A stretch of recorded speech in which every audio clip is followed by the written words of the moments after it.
Morning, glory, America. Bonjour, hi, Canada. I'm Hugh Hewitt inside the Beltway on this Thursday morning. Good morning. You get up and get going. I'm glad that you are doing so with me. On Sunday night, I do want to remind all my listeners on 98.9 in Columbus and those down in Dayton and Cincinnati who want to drive up to Columbus, or those in Cleveland and Toledo who want to drive over to Columbus or down to Columbus. I am moderating a debate featuring 6 Republican would-be senators. The 6 serious candidates, and other people are running, but these are the 6 that have met the criteria to be in the debate. The first debate for what will be a wide-open primary to replace Senator Rob Portman, who's retiring from the United States Senate. Matt Dolan, state senator. Mike Gibbons, a businessman. Josh Mandel, former Ohio State treasurer. Bernie Moreno, also a high-tech businessman, great entrepreneur. Jane Timken, formerly chairwoman of the state GOP.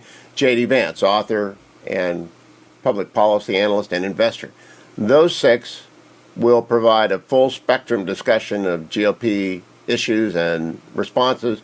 I'd be co-moderated by my longtime friend, Aaron Baer, from the Center for Christian Virtue, which is the public policy wonky shop on behalf of culture and politics, pro-life, pro-religious liberty in Columbus. Aaron and I have known each other from the day that he worked for Mark Brnovich in Arizona and others, and I am looking forward to this. And if you can still, there are about 1,000 people already have tickets given out through the campaigns, but a few tickets are available if you want to get it.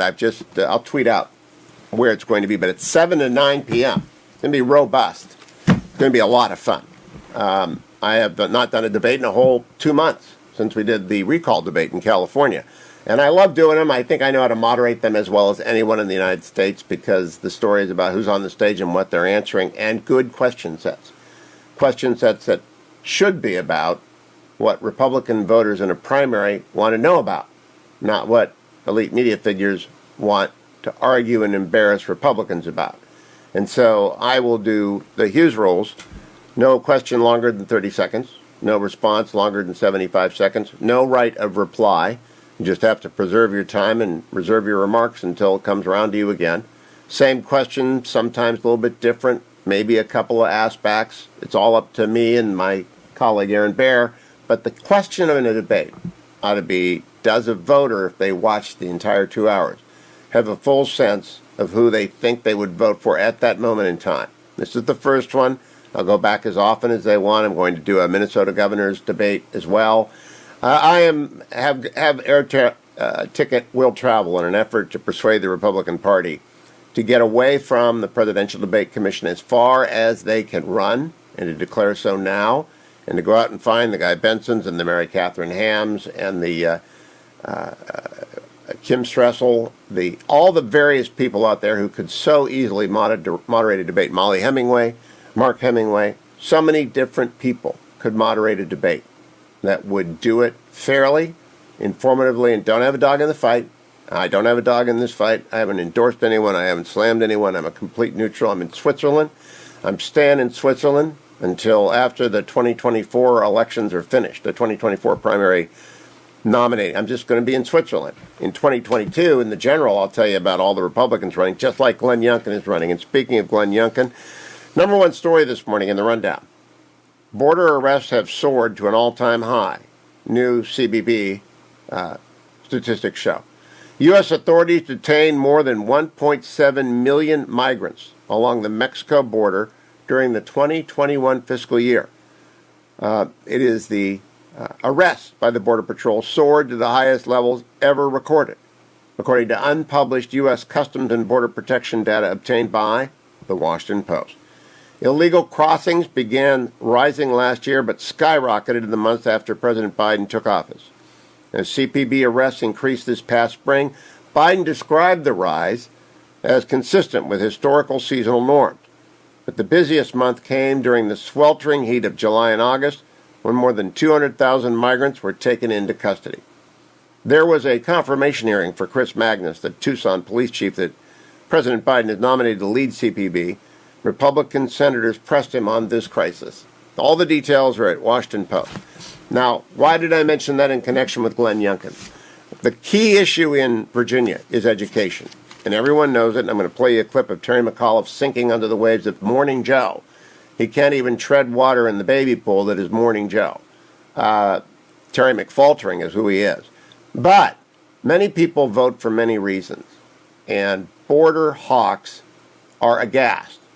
And there are some border hawks in Virginia. There's some border hawks in every state. You don't have to live near the border to be concerned about 1.7 million people entering the country without permission, just making claims and disappearing into the interior. A handful, are dispatched immediately, and now President Biden has adopted the return to Mexico policy, or wait in Mexico policy that President Trump used adeptly, and the left is crazy about that. But meanwhile, there will be people turning up. There is a motivated base for the Republican Party, and independents are breaking towards towards Glenn Youngkin for one big issue. Terry McAuliffe will not answer questions on education. Here is this, this is an amazing episode on Morning Joe yesterday, cut number 6. Ask you about these dueling ads that you and Glenn Youngkin have up going back and forth about part of a comment you made at that debate on September 28th. You said, quote, this is part of your comment, I don't think parents should be telling schools what they should teach. Now, most parents, if you look at polling in Virginia and across the country, believe, yes, of course they should have a say. They elect school boards, they serve on school boards, and they should have an answer and some say in what's happening. So what did you mean when you said that? Because Glenn Youngkin has made this one of the centerpieces of his campaign. Well, first of all, I'm a father of 5 children, so I have been very involved in the education. Dorothy and I have all 5 of our children. The issue is for us is how do you build the best education system? And you do. You get school boards, and if you don't like them, you vote them off the school boards. And that's how it should work. But on education, I am running because of education. That's why all the teachers have endorsed me. I'm going to raise teacher pay, get every child access to broadband. Let me be clear. On education, Willie, his economic plan, 43,000 teachers will be cut. He wants to take money from public schools to give it to private schools. He has said that repeatedly. That's the big issue. Washington Post has endorsed me. They've gone so far as to say that Glenn Youngkin's economic plan will destroy our state. It will destroy our education system. They said the other day that if Glenn Youngkin is elected governor of Virginia, Virginians will have made a grave mistake. On education, I was the education governor. I redesigned all my high schools last time. I put a record $1 billion into our schools. I got rid of 5 standardized tests. We had way too many tests. Teachers were teaching the tests. Children are learning to memorize. We want cognitive thought process. We want critical reasoning. We got to teach it. I call it street smarts. Can you figure out a problem? So when it comes to, he doesn't have much to talk about, Willie, because he has no issues, and it's just going back to this critical race theory. It's always a backdoor, and as I say, it's a racist dog whistle, and I'm sick of it. But just to be clear, do you believe that parents should have a voice in their children's education? If they don't like what their kids are coming home and telling them about their experience in the classroom, what should they do about it? Yeah, of course they do, and they do have a say.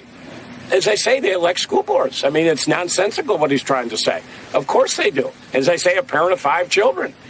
We have a great education system here in Virginia. We're ranked number 1 on higher ed. We're number 4 on K through 12. And when I'm done as governor, we will be number 1 on K through 12. We're number 4 today. We got a great education system here in Virginia. Parents are very involved, just as I was involved. But we've got to invest. We've got to raise teacher pay. We've got to make sure the at-risk 3- and 4-year-olds get access to pre-K. It's about 41,000. And I want to make sure every child has broadband. Think during COVID, 14% of our students didn't have broadband, 60% rural, 40% urban. They're supposed to be learning online, yet they can't learn online because they don't have access to the pipe. So what do? They got to go to a parking lot at McDonald's to get on a Wi-Fi hotspot. That is wrong. I'm going to fix that as governor. In 2 years, every child will have access to broadband when I'm governor. Did you notice he didn't answer Willie's question? Because he can't. Glenn Youngkin responded with an ad. I'm going to play it for you again. Terry McAuliffe is dying. He's drowning. He cannot even handle the waiting pool that is Morning Joe. Why is he on Morning Joe? Because he's losing the Northern Virginia suburbs. That's the only, God love Morning Joe. Their audience consists of about 100,000 people at 7 o'clock in the morning in the kitchen before they go into their SES jobs. That's it. I'll be right back, America. Stay tuned. Morning, glory, America. Bonjour, hi, Canada. I'm Hugh Hewitt. Dmitry Sevastopoulos has published his second scoop in 5 days on the Chinese hypersonic program, which ought to alarm everyone in the free world, including Israel. I'm joined by the former ambassador from Israel to the United States, Michael Oren, Dr. Oren, former deputy minister as well as former ambassador to the United States and the UN. Dr. Oren, good morning to you. Since we last spoke, the world sort of changed. At least the world became aware that China has changed. Hypersonic missiles in space orbiting the globe presents an entirely new challenge. Did it get much attention in Israel? It did not, Hugh. Welcome back. Thank you. To be with you today, as always. It didn't get much of a challenge. We're facing so many different challenges. That our prime minister is meeting with Putin this week, and I mean the big issue there is going to be Iran, and that Israel cannot coexist with a Iran that has a threshold capacity. Not that Iran has a bomb, it has the ability to make a bomb. And why it's important with Russia? Because Russia is a world leader in armaments development and has then introduced to our area systems that didn't exist before, like the S-300, the S-400 anti-aircraft systems, which can take down an aircraft from Syria. It can take down an aircraft coming out of our Ben Gurion airport. And so making the Russians aware of the fact that Israel may well have to act preemptively against an Iranian threshold capacity is extremely important for us. We're dealing with very advanced systems. The big war with China is going to be about the China-Iranian strategic deal. It's a 25-year deal, which is estimated to be about $400 billion. Imagine that, over 25 years. In exchange for discounted Iranian oil, China will be helping Iran with a number of development programs, but also with weapons development. Can you imagine that? So, the Chinese having access, or the Iranians having access to these type of missile technologies, it's got to figure in our long-term strategic planning. Now, you're a historian, Dr. Oren, and so when I use the term Second Cold War, I do so knowing what that means. It has a start date, whether it's the Fulton speech or the launch of the H-bomb, whatever, and it had an end date when the wall came down. The start date of the Second Cold War is probably when Xi Jinping became General Secretary of the Chinese Communist Party. We just weren't unaware of it. And Angus King, who I know you must know, Senator King said yesterday, hypersonic weapons are strategic game changers with the dangerous potential to fundamentally undermine strategic stability as we know it. The U.S. cannot lag in this development or allow for blind spots as we monitor the progress of our competitors. Well, we are lagging behind, and we're actually going to need Israel to catch up for us, because I believe you introduced me to the concept of directed energy weaponry, and that's what you're going to need to defend against this. Yeah, and also for a long time, as we come to the end of the memorandum of understanding, the 10-year memorandum of understanding of aid, $38 billion package that President Obama signed with Prime Minister Netanyahu back in 2016. As we come to the end of that period, we have to really rethink our strategic relationship with the United States. Rather than having been sort of a United States just aiding Israel, it should be the United States cooperating with Israel in these advanced technologies, because Israel is a world leader in these technologies, in concentrated energy, which is laser technology, in AI, in cyber defense. All this has come to play, and there can really be no better ally in the world for the United States and the state of Israel in all these areas. Just to give you a small statistic, Israel accounts for over 20% of the world's investment in cybersecurity, which means we're punching about 200 times above our weight in terms of our population. We're less than 10 million people.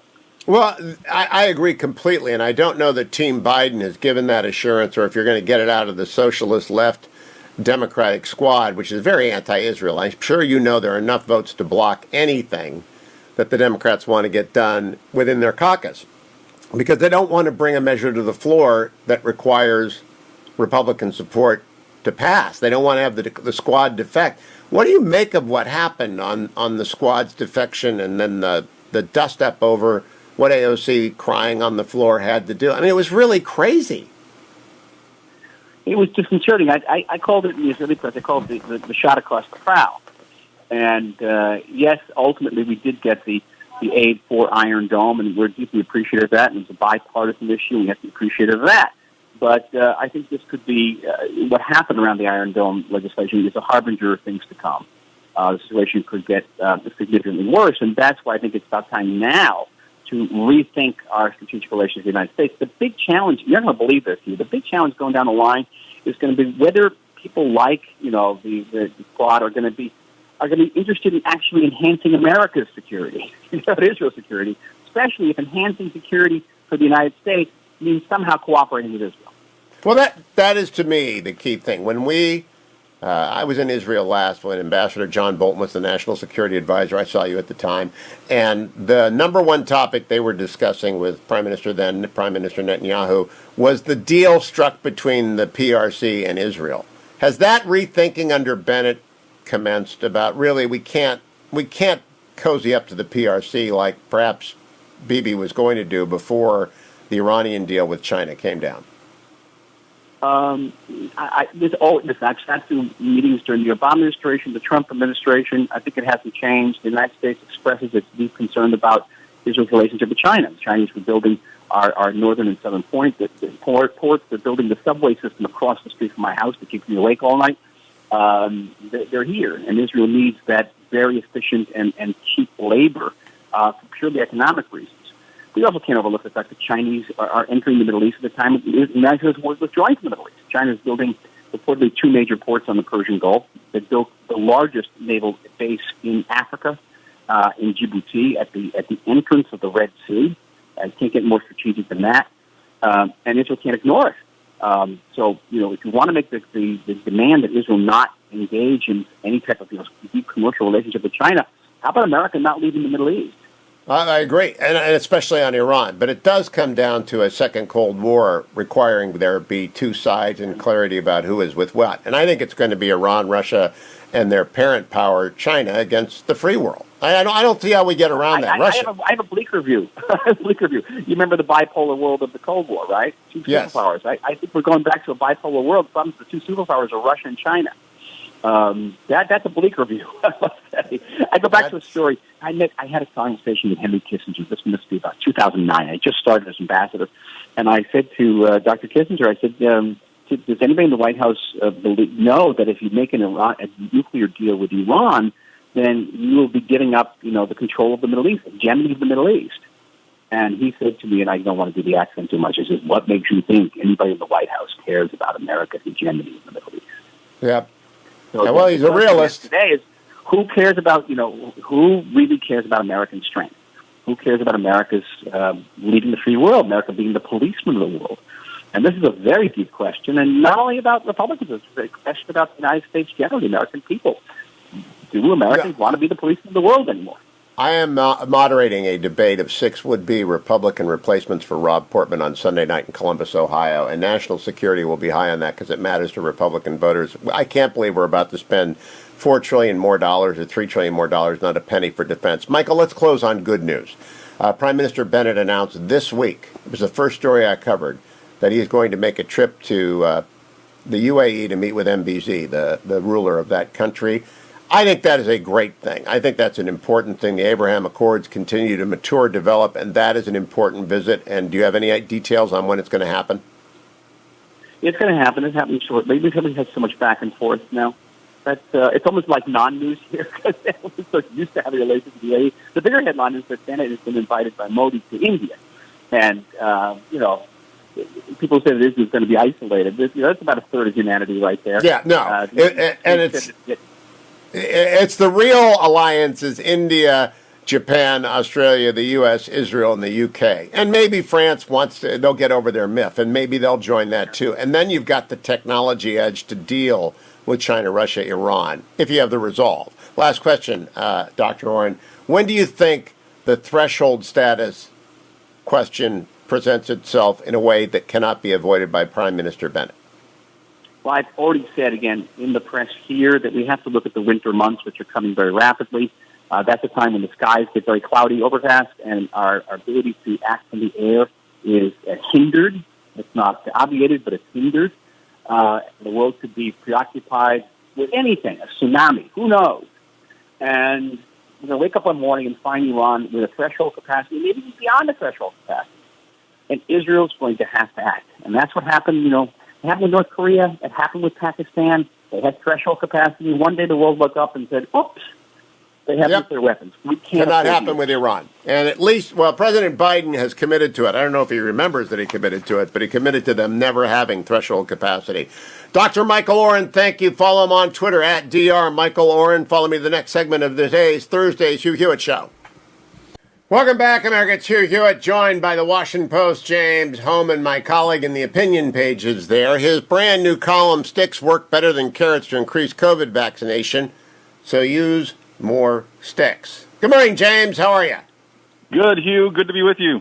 All right. I also believe that we're appropriate. Military, police. If you work for the government, you should get vaccinated. And if your employer wants you to get vaccinated, they can condition employment on it, depending on the collective bargaining agreement that you've got, and et cetera. When we get down to children, we need America's most persuasive person to make the ask of parents who are vaccine hesitant.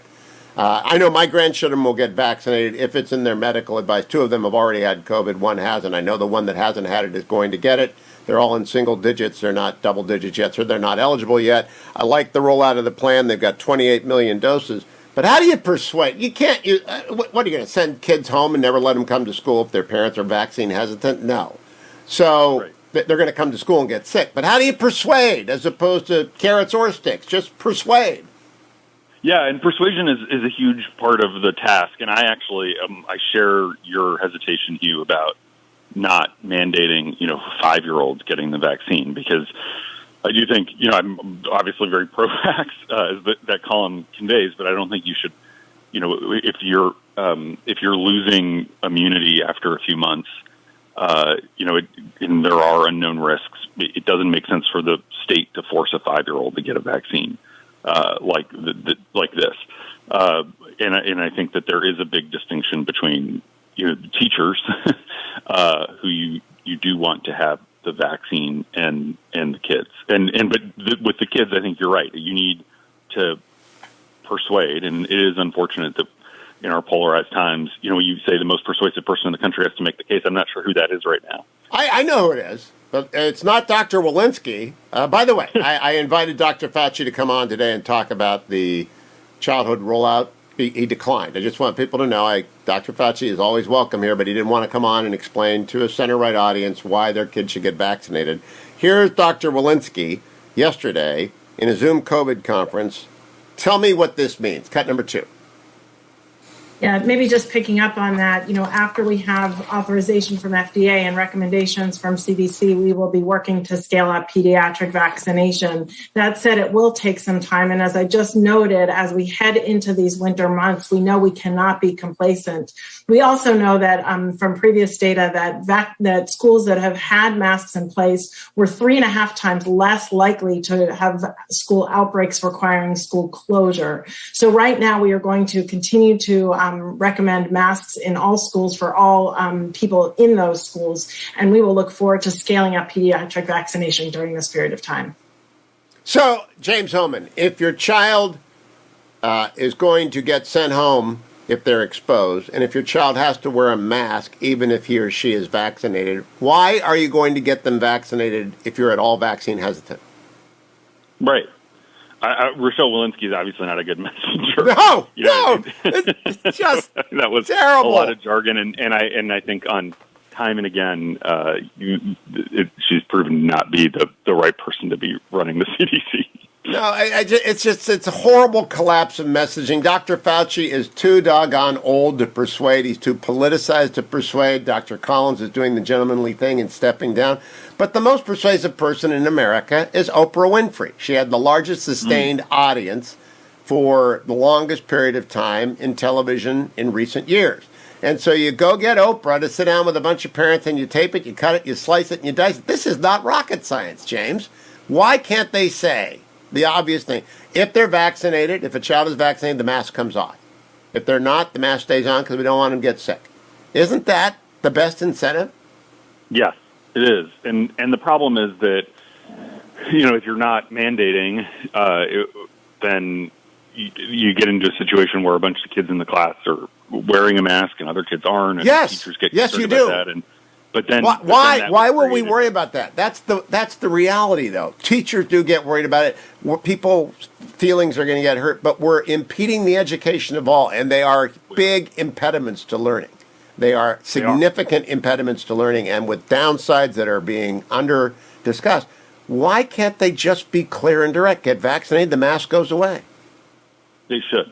That's what they should do. And this is one of those things where they're being kind of, the rigidity in messaging is undermining ultimately the whole credibility of their message. And I wanted to contrast it. I liked your column because I agree with mandates where they're appropriate. Contrast with the Telegraph. I read the Telegraph every morning, and they cover COVID in Great Britain a lot. Headline: over 50s can book a COVID booster without NHS invitation. So they're ahead of us on boosters. Just go in and get it. Number 2, politics latest news. Get your booster jab or risk your freedom, Sajid Javid. There's the health minister. Sajid Javid is one of the savviest, most effective politicians in modern UK time. Their messaging has always been so much better than ours. I think the Biden administration made a huge mistake when they said they would follow the CDC and not direct the CDC. Do you think they're rethinking that? Well, it's a hard one, because it's one of those things where the job of a president isn't just, and the science is contradictory in a lot of cases. The science doesn't, with the whole, it's one of those stupid catchphrases, follow the science, because ultimately the job of a president is to weigh the advice of his public health experts and the advice of his economic advisors and the reality on the ground and come up with something that's smart. So I do think Biden boxed himself in.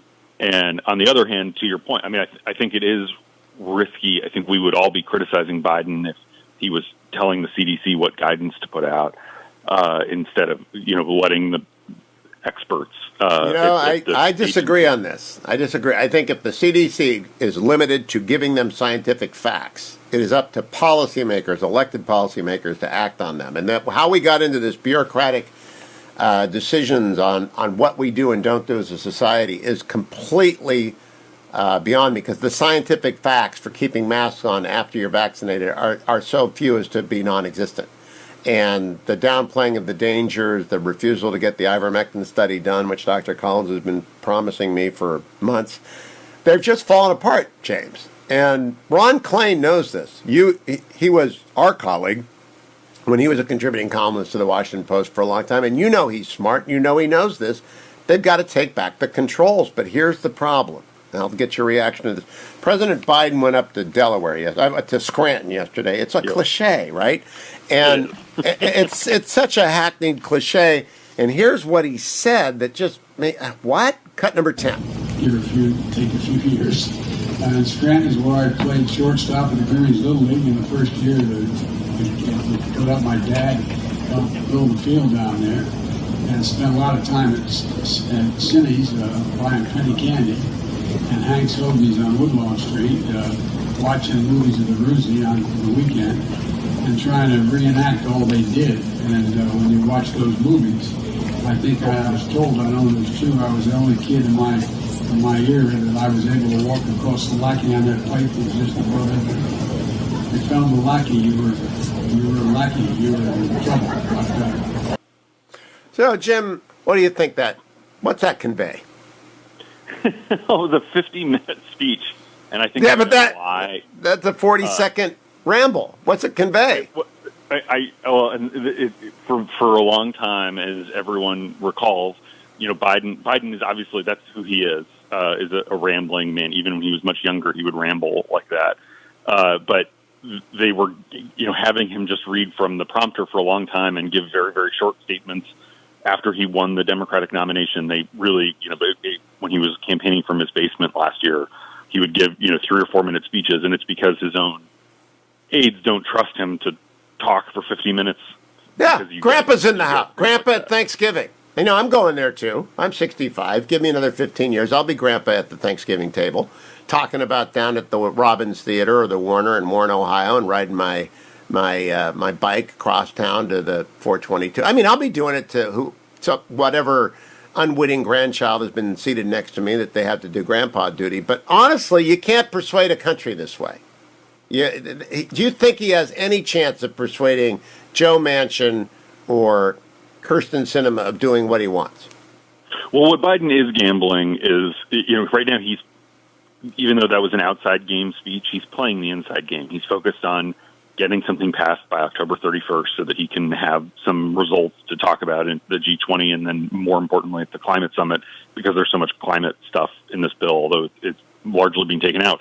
But right now, what Biden is gambling, Hugh, is that he spent months patiently listening to all these Democrats complain and say what they wanted, and he really has not been forceful about trying to shape this bill.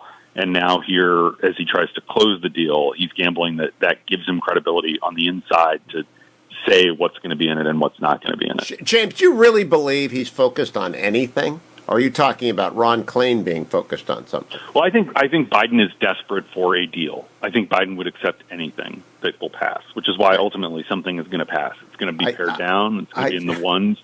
But Biden is determined to pass legislation because his whole he feels his whole agenda depends on. It's falling apart. Kirsten Sinema is saying no taxes. They're down to 1.9. They started at $7 trillion. They're down to 1.9. They're trying all sorts of gimmicks.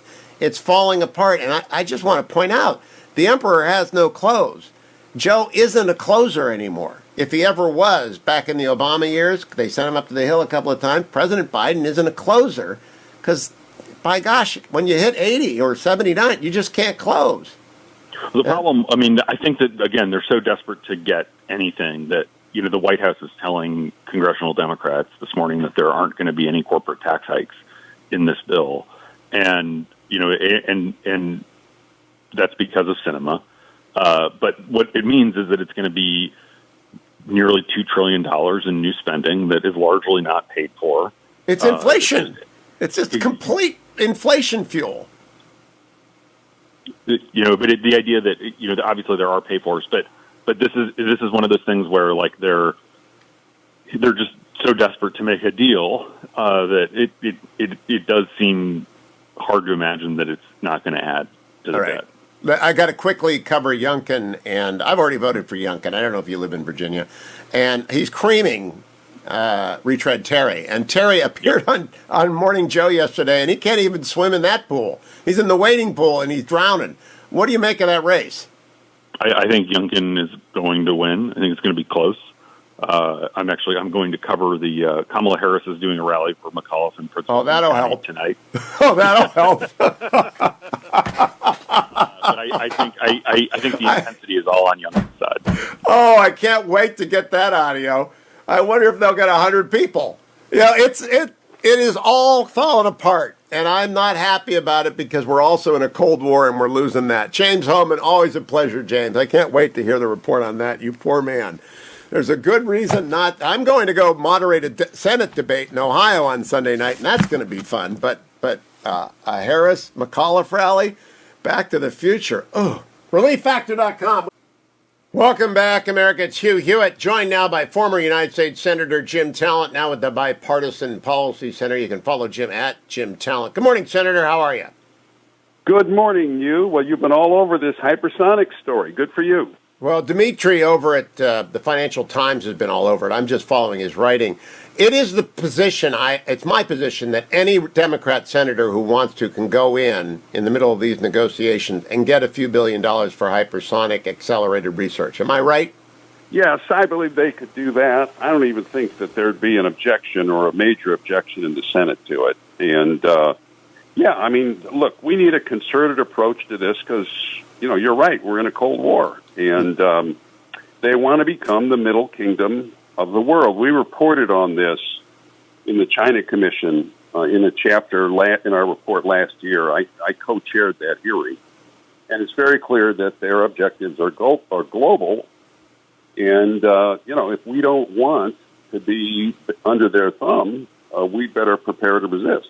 They want the Finlandization of the world. Now, that sounds crazy, but it's not. The Middle Kingdom really believed that at the time that they were the Middle Kingdom, and they want it back. And General Secretary Xi started the Second Cold War. And we don't get a say whether or not it's happening, but when they're sending up 2 hypersonic global orbiters, and we haven't done that once, there is a real missile gap as opposed to the John F. Kennedy's missile gap of 1960. True or false? Yeah, in hypersonics. And can I just take a minute and just say to your listeners what this actually means for the United States? Yeah. Okay, so it means we abandon our allies, our presence, our influence in the Indo-Pacific. We recognize their sovereignty over Taiwan. That's a given. But the Senkaku Islands, which Japan controls, those are the Spratlys that they want. Their right to treat the whole South China Sea as their sovereign waters. We trade and travel, at least in Asia, and move on their terms. If they don't want us to sell something to Vietnam or Singapore, we don't. They have full access to our markets and our technology. No more tariffs or WTO complaints on the terms that they want. And we don't criticize, of course, anything they do, either genocide at home or any of their deals around the world. And if we resist any of that, they punish us, at least in the cyber domain. That's what they want when they say they want to be the middle kingdom of the world. Okay? Now, you've asked, yes, are we in a Cold War? Well, if we don't want to accept that, then yeah, we're in the Cold War. We're in the second Cold War. And I would point out as well, the only analog I can come up with this in world history is the Joseph Chamberlain Commonwealth system when Britain ruled the waves. And you did not trade outside of that system without the express permission of the Crown. And in India, you didn't do anything in India without the express permission of the Crown. There were, it was an empire. That's what they want. It's the old imperial model adjusted with some aspects of Marxist-Leninism. I mean, again, I'd encourage people who want to read this, the 2020 report of the U.S. China Economic and Security Review Commission. It's uscc.gov. There's a chapter on it. Well, tomorrow Captain Jerry Hendricks is on to talk about the actual technical ability, but I want to underscore again, Senator Angus King is right in his assessment. This is a huge development, and it's one that we are behind on. But he has the present ability, as does any Democratic senator, to address this missile gap. All they have to do is make it a must-have in this package. I just want people to understand that. The only thing I don't know, is whether it would be in order to put it on reconciliation, but they could get it. If they made it a condition of their vote, then they would get it in one form or another, yeah. And so it's the Democratic Party's responsibility. And I got to quickly ask you, I know if you've been listening to the show, you've heard me play the Joe Biden speech. You've known the president a long time, Senator Talent. Do you think he is up to do you think he's actually negotiating the deal? Who's negotiating this deal? It can't be Joe Biden. Well, I've been saying for months that, in my view, he's clearly impaired. I don't know anybody who knows Joe Biden and has seen him, speaking publicly who doesn't. Well, I use the term infirm, but I mean, it seems pretty obvious to me. So I don't know what he's like in private. These sorts of things. It depends on the context. But I think he clearly has an issue. I call him infirm. I don't think he's impaired, but I think he's an 80-year-old man. If you want to call it that. I'm not a doctor. I don't know the situation. But it's, all you got to do is look at him and then compare, watch clips or speeches of Joe Biden in the past. He never had problems putting words together. Now, that just was stopping them. Yeah. But they say he's going to bring these negotiations to a close. He can't actually do that. I don't think people quite get what it takes to hammer out a deal. You've been there. You've done that. Do you think this president with Schumer and Pelosi and Sinema and Manchin can close a deal? Well, I think the bigger problem, is that they can't. I'm not sure the deal is there to be done for them because I'm just not sure they can hold together enough for their vote. In other words, they're going to lose one side or the other as they move to make a compromise. I think that's the bigger problem, but we'll see. We'll see. Jim Talent on Twitter. Thank you, Senator. Coming right back. Hour number 3, Senator Marsha Blackburn kicks it off on the Hugh Hewitt Show.